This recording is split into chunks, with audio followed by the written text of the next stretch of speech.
এসে বলছে আমি পশ্চিমবাংলার সব থেকে স্বচ্ছ রাজনীতিবিদ। আমি ফেসবুকে লিখেছিলাম, হাজার হাজার লোক গিয়ে কমেন্ট করেছে। উনি মাঝে মাঝে এগুলো বলে একটু মানুষকে হাসায়। কল্যাণ ব্যানার্জি মাথা, তদন্ত হবে যে কোথায় কি টাকা গেছে, তদন্তে যেটা বেরিয়ে আসবে আইনের জায়গায় কথা বলে। 2020 সালে আপনারা সবাই জানেন আমাকে মেরে ফেলার চেষ্টা করেছিল কল্যাণ ব্যানার্জি। 6 ডিসেম্বর 2020 হামলা চালায় ওই লাখোটিয়া অ্যাপার্টমেন্টসের ওখানে। উনি তো বলেছেন, ভাই ডিম ফিমের থেকে আমি খাবো না, বাড়িতেও ডিম আনিস না, এসব নাকি শুনেছি, আমি সব শুনছি। তো উনি তো আসছেনই না শ্রীরামপুর। ওয়েলকাম, আসুন। আপনার শ্রীরামপুর তো এখনো তো আপনি জোর গলায় বলেছেন আপনি এমপি, আসুন শ্রীরামপুর। অভিষেক ব্যানার্জি ছাতা নিয়ে ঘুরছে, উনি কি ছাতা নিয়ে ঘুরবেন? জানি না উনি কি করবেন। শ্রীরামপুর লোকসভায় একদম কল্যাণ ব্যানার্জি চোখে চোখ রেখে লড়াই করেছেন যেই মানুষটা, তিনি হচ্ছেন কবির শঙ্কর ঘোষ। সরকার ইতিমধ্যে পাল্টেছে, মোদী সরকার ক্ষমতা এসেছে বাংলাতে। দাদা, আপনি তো শ্রীরামপুরে লড়াই করেছেন কল্যাণ ব্যানার্জি। যখন সরকার ক্ষমতায় ছিল না আপনাদের, তখনও দেখা গেছে বেআইনি নির্মাণ থেকে শুরু করে একাধিক বিষয় নিয়ে আপনি সরব হয়েছেন। এখন আপনাদের প্রধান কাজ কি? এখন একটা সূত্রের খবর প্রথমেই বলি, কল্যাণ ব্যানার্জি নাকি ডিম খেতে খুব ভয় পাচ্ছে আজকাল। আমি জানি না কেন এটা সব জায়গায় শোনা যাচ্ছে। বলছে ডিম থেকে একটু দূরে রাখবো। দেখুন, কল্যাণ ব্যানার্জির বহুত প্রবলেম আছে। প্রথম হলো মানুষের সাথে যেই ব্যবহার। শ্রীরামপুর লোকসভা জুড়ে কোনো উন্নয়নের কাজ হয়নি। 18 সাল থেকে আমি যবে থেকে এখানে ফিল্ডে কাজ করছি, 2021-এ বিধানসভা নির্বাচন লড়েছি, 2024-এ লোকসভা নির্বাচন লড়েছি। কল্যাণ ব্যানার্জি ছিল এখানে মূল প্রবলেম। কিন্তু মানুষ এবার এই কল্যাণ ব্যানার্জির বিরুদ্ধে কিন্তু ম্যান্ডেট দিয়েছে বিজেপি সরকারকে। শ্রীরামপুর লোকসভা জুড়ে 5 জন আমাদের বিধায়ক নির্বাচিত হয়েছেন। আপনার মাধ্যমে তাদের অনেক অনেক শুভেচ্ছা অভিনন্দন জানাচ্ছি। ভারতীয় জনতা পার্টির সরকার প্রথমবার ইতিহাসে পশ্চিমবঙ্গে গঠন হয়েছে মাননীয় মুখ্যমন্ত্রী শুভেন্দু অধিকারী মহাশয়ের নেতৃত্বে।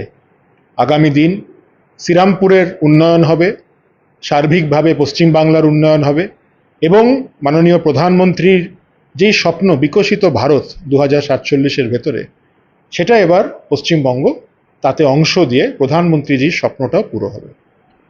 আপনি তো কল্যাণ ব্যানার্জির আগেও বিভিন্ন মামলা করেছেন এবং সেসব মামলাতেও যেতেও দেখা গেছে আপনাকে। পরবর্তী আইনি লড়াইটা কিরকম হতে চলেছে? 2020 সালে আপনারা সবাই জানেন আমাকে মেরে ফেলার চেষ্টা করেছিল কল্যাণ ব্যানার্জি। 6 ডিসেম্বর 2020 হামলা চালায় ওই লাখোটিয়া অ্যাপার্টমেন্টসের ওখানে, শ্মশানকালী মায়ের মন্দিরের নিকটে, যেখানে আমি থাকতাম, এবং দুটো কেস করায় তনুশ্রী সিং এবং পাপ্পু সিংকে দিয়ে। আপনারা জানেন যে তার পরিবর্তে পুলিশ আমাকে অ্যারেস্ট করে, কিন্তু আইনি লড়াই লড়ে আমার সেদিনই জামিন হয়ে যায় এবং আগামী দিন আমি সুপ্রিম কোর্টে যাই। সুপ্রিম কোর্টে জিতে সেটা সিবিআই এর কাছে যায়, সিবিআই তদন্ত হয়। সিবিআই তদন্ত হয়ে পুরোপুরি মিথ্যা কেস প্রমাণিত হয়ে 3-4 দিন আগে শ্রীরামপুর আদালত সেই সিবিআই রিপোর্ট গ্রহণ করে নিয়েছে। সেই কল্যাণ ব্যানার্জি স্থানে দাঁড়িয়ে জোর গলায় বলেছিল এই কবির বোসকে অ্যারেস্ট করতে হবে। আমি আজকে আপনার চ্যানেলে প্রথম বলছি, ওই পুরো ঘটনার যে আর্কিটেক্ট, ওই পুরো ঘটনা যে সাজিয়েছে, কল্যাণ ব্যানার্জিকে এবার অ্যারেস্ট করতে হবে। আমি খুব শিগগিরই কোর্টে দ্বারস্থ হব। তখন যিনি এখানে পুলিশের সব দায়িত্বে ছিলেন, হুমায়ুন কবির, সায়ক দাস ডিসিপি ছিলেন, আইসি ছিলেন দিব্যেন্দু দাস, আমার সাথে কম মানে আইনের বিরুদ্ধে গিয়ে আমার সাথে ব্যবহার করেছেন। আমি বারংবার বলেছিলাম পলিটিক্যাল কেস। আমাকে কোভিড ওয়ার্ডে বন্ধ করে দিয়েছিল এই পুলিশ, কোভিড ওয়ার্ড, যাতে আমি প্রাণে মরে যাই। আজকে এদের সবাইকে জবাব দিতে হবে। পাপ্পু সিং, আজকে পরিষ্কার সিবিআই বলছে এটা কোর্ট গ্রহণ করেছে, তারা স্থানেই ছিল না। তনুশ্রী সিং স্থানেই ছিল না, তাও কল্যাণ ব্যানার্জির নির্দেশে এই জিনিসটা হয়েছে। আগামী দিন এই আইনি লড়াই চলবে। কল্যাণ ব্যানার্জির অ্যারেস্ট আমি দাবি করছি। আমি শেষ অবধি এই কেসটা দেখে ছাড়ব এবং এখানে যারা কাউন্সিলররা, যারা দুর্নীতি করেছে, মানুষের ত্রাণ চুরি করেছে, মানুষের টাকা চুরি করেছে, মাননীয় প্রধানমন্ত্রী এটা বলেছেন সবকা হিসাব, লাইন দিয়ে সবাই জেলে যাবে, এটা আমি সাধারণ মানুষকে আশ্বাস দিচ্ছি। এটা আমার কথা না, এটা প্রধানমন্ত্রীজির কথা, আমাদের গৃহমন্ত্রীজির কথা, সর্বভারতীয় সভাপতি, রাজ্য সভাপতির কথা। আপনারা নিশ্চিন্ত থাকুন, বিজেপি সরকার ছেড়ে কথা বলবে না। সেই লাইনে কি কল্যাণ ব্যানার্জিকেও দেখা যাবে বলছেন?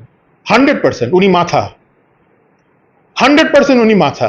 হাস্যকর ব্যাপার, টিভিতে এসে বলছে আমি পশ্চিমবাংলার সব থেকে স্বচ্ছ রাজনীতিবিদ। আমি ফেসবুকে লিখেছিলাম, হাজার হাজার লোক গিয়ে কমেন্ট করেছে। উনি মাঝে মাঝে এগুলো বলে একটু মানুষকে হাসায়।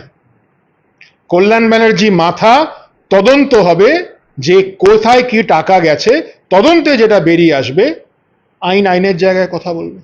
শুধুমাত্র যে আপনার ওপর একদম হামলা হয়েছে তা কিন্তু নয়, আমরা এখন যে আবাসনে বসে আছি, একটা সময় দেখা গেছিল সেই আবাসনের চাবি হারিয়ে ফেলা হয়, চাবি দিতে চায় না আপনাকে, সেই নিয়েও আপনি কিন্তু আইনের পথে এগিয়েছেন। এখন কি অবস্থা? তখন তৃণমূল সরকার ছিল, আমি যখন এখানে ফ্ল্যাট কিনি। কেন আপনারা জানেন 2021 সালের পর রিষড়ায় আমার যেই ফ্ল্যাটটা ছিল সেটা তৃণমূলের লোকেরা ভেঙে দিয়েছিল। আমি সেই ফ্ল্যাটে থাকতে পারিনি। তারপরে আমি এখানে বুক করি ফ্ল্যাট, অ্যালকবে বুক করি, গেটেড সোসাইটি। অদ্ভুতভাবে যখন আমি ফ্ল্যাট নিয়ে আমার চাবি হারিয়ে দেয় তারা। হাজার হাজার ফ্ল্যাট কবির শঙ্কর বোসের চাবি হারিয়ে যায়।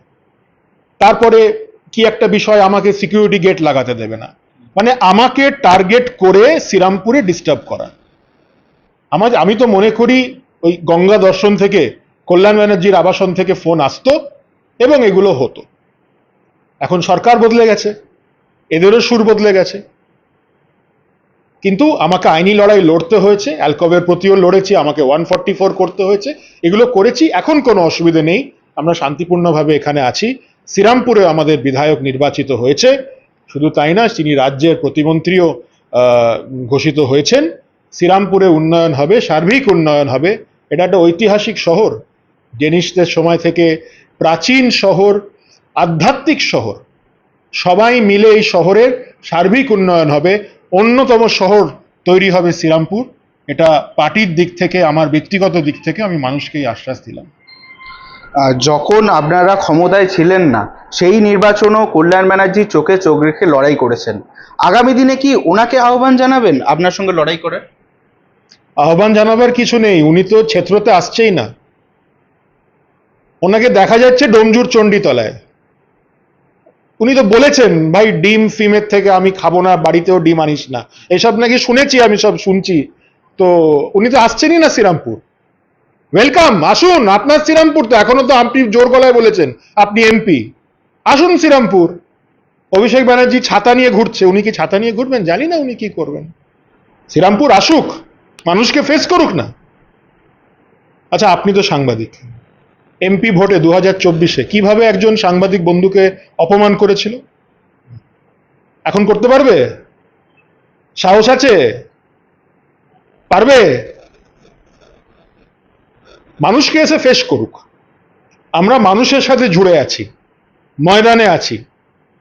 আমার কথা মিলিয়ে নেবেন, আগামী লোকসভা ভোটে ভারতীয় জনতা পার্টির এখানে 37 থেকে 40টা সিট পশ্চিমবাংলায় বেরোবে, নরেন্দ্র মোদীজির খাতায় ঢুকবে।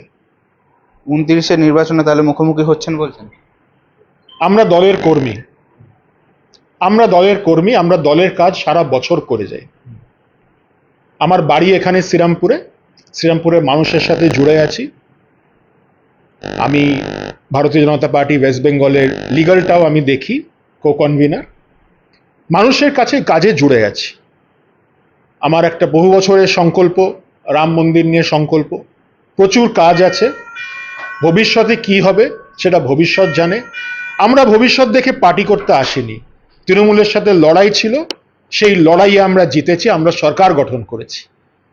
আগামী দিন সংগঠন আরো মজবুত করতে হবে, আগামী দিন আরো মজবুত হবে, প্রচুর মানুষ জুড়বে আমাদের সাথে। শ্রমিকদা বলেছে, আমাদের সম্মানীয় রাজ্য সভাপতি বলেছেন, ভারতীয় জনতা পার্টিতে তৃণমূলাইজেশন হবে না, কিন্তু মানুষ যারা, সাধারণ মানুষ যারা আমাদের সাথে জুড়তে চায়, আমরা আরো মজবুত হবে, সেগুলো নিশ্চয়ই হবে। আমরা লড়াইয়ে আছি, লড়াইয়ে থাকবো, যতদিন না পশ্চিমবঙ্গ থেকে এই তৃণমূল পুরো শেষ হয়ে যায় এবং বাংলার মাটিতে আবার শিল্প ফেরত আসে, উন্নয়ন হয়, বিকশিত ভারত, বিকশিত পশ্চিমবঙ্গ, এটাই আমাদের স্বপ্ন। একদিকে যেমন আইনি লড়াইয়ে কল্যাণ ব্যানার্জিকে বেগ পেতে হয়েছে তার কাছে, এতদিন তিনি রাজনীতির লড়াই চালিয়ে গেছেন চোখে চোখ রেখে। এবার সরকার বদলেছে, এখন প্রশ্ন এটাই, কল্যাণ ব্যানার্জি কি তার কাছে লড়তে আসবেন? এটাই এখন বড় প্রশ্ন। যদিও একাংশের মতে যে আর নির্বাচনের পর থেকে ডোমজুড় জাঙ্গিপাড়া দেখা গেলেও শ্রীরামপুরে কল্যাণ ব্যানার্জিকে সেভাবে দেখা যায়নি, এবং তারও এটা দাবি, এবং তিনি সরাসরি কল্যাণ ব্যানার্জিকে রাজনৈতিক ময়দানে আহ্বান জানাচ্ছেন শ্রীরামপুরে। এখন দেখার প্রশ্ন, কল্যাণ ব্যানার্জি আসেন নাকি। শ্রীরামপুর থেকে প্রীতম সিদ্ধুকা, বাংলা হান্ট। আরো ভালো ভালো খবর দেখতে সাবস্ক্রাইব করুন বাংলা হান্টের ইউটিউব চ্যানেল। বাংলা হান্টের আরো খবর দেখতে নজর রাখুন। বাংলা খবর মানেই বাংলা হান্ট।